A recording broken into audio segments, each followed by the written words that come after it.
Sabe, quem nunca se sentiu como se tivesse um barulho constante dentro da cabeça?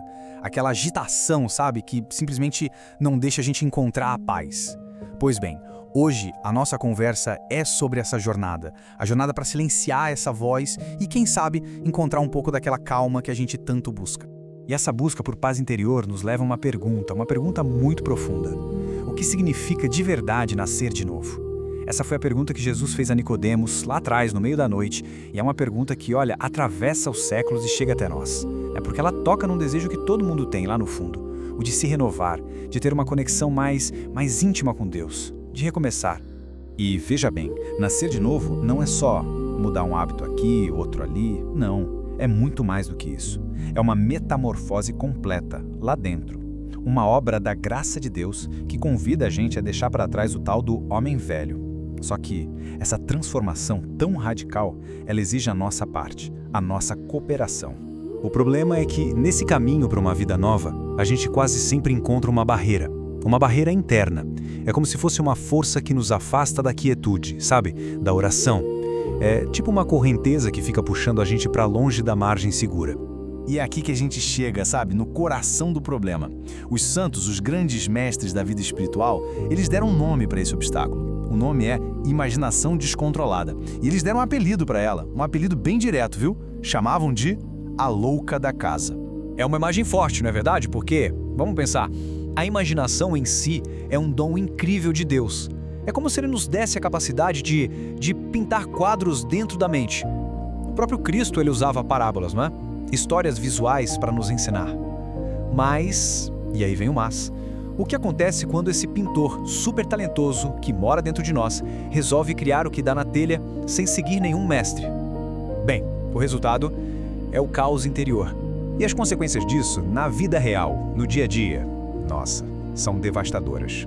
Pensa só, o tempo que a gente perde, um presente de Deus que a gente nunca mais recupera, jogado fora em devaneios que não levam a lugar nenhum. E o orgulho? A imaginação alimenta esse orgulho, né? A gente se coloca como herói das nossas próprias fantasias. Pior ainda, ela nos leva a julgar os outros sem caridade nenhuma. E no fim das contas, o que acontece?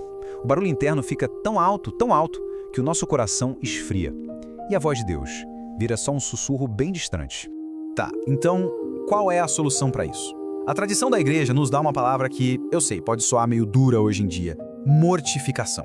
Mas calma. Não é sobre punição, não é nada disso. Pensa mais como uma disciplina que nasce do amor, um verdadeiro treinamento para a alma.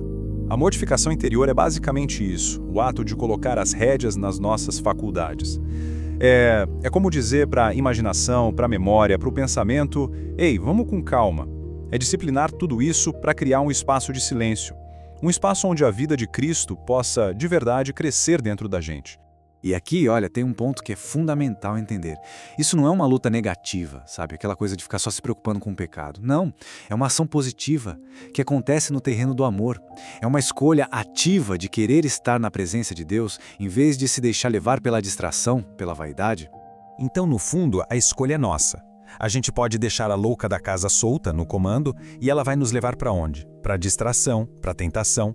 Ou a gente pode transformá-la na serva do intelecto, uma aliada fiel que ajuda a gente a contemplar, que inspira a caridade e que, nossa, aprofunda de um jeito incrível a nossa vida de oração. E é aqui que essa jornada toda fica ainda mais bonita, sabe? Porque o objetivo de disciplinar a imaginação não é destruí-la, de jeito nenhum, é transformá-la. Aquilo que era a nossa maior distração pode se tornar a nossa maior aliada para encontrar Deus. Olha que incrível. Pensa só. Com uma imaginação que está a serviço da fé, a gente pode, de fato, entrar nas cenas do Evangelho. A gente pode caminhar com Jesus pelas estradas da Galileia, ouvir o som da voz dele, sentir o que os apóstolos sentiram. A oração deixa de ser uma coisa abstrata, uma ideia, e se torna um encontro pessoal, vivo. E sobre isso tem um conselho de Monsenhor Escrivá de Balaguer que é muito prático e ao mesmo tempo muito profundo. Ele diz para a gente não ser um mero espectador da vida de Cristo. Não, é para a gente participar, entrar na cena, como mais um personagem. E como a gente faz isso na prática? Bom, aqui vai um método bem simples. Primeiro passo, use a sua imaginação para visualizar a cena. Esteja lá. Segundo, com a inteligência, medite numa virtude de Cristo, pode ser a humildade dele, a paciência, o amor. Terceiro, agora abra o coração. Converse com ele sobre a sua vida, sabe, sobre o que te aflige. E por último, talvez o passo mais importante de todos, faça silêncio. Fique atento, porque ele pode querer dizer algo de volta. Então, com essas ferramentas em mãos, a jornada interior ganha um propósito muito mais claro, percebe? Já não é mais uma luta sem fim contra as distrações. Passa a ser um caminho de construção, um caminho de volta para a casa do Pai. E claro, o nosso modelo perfeito desse recolhimento interior é e sempre será a Virgem Maria. A Sagrada Escritura nos conta que ela guardava todas estas coisas, meditando-as em seu coração. Um coração onde a imaginação, veja só, servia perfeitamente à fé e ao amor.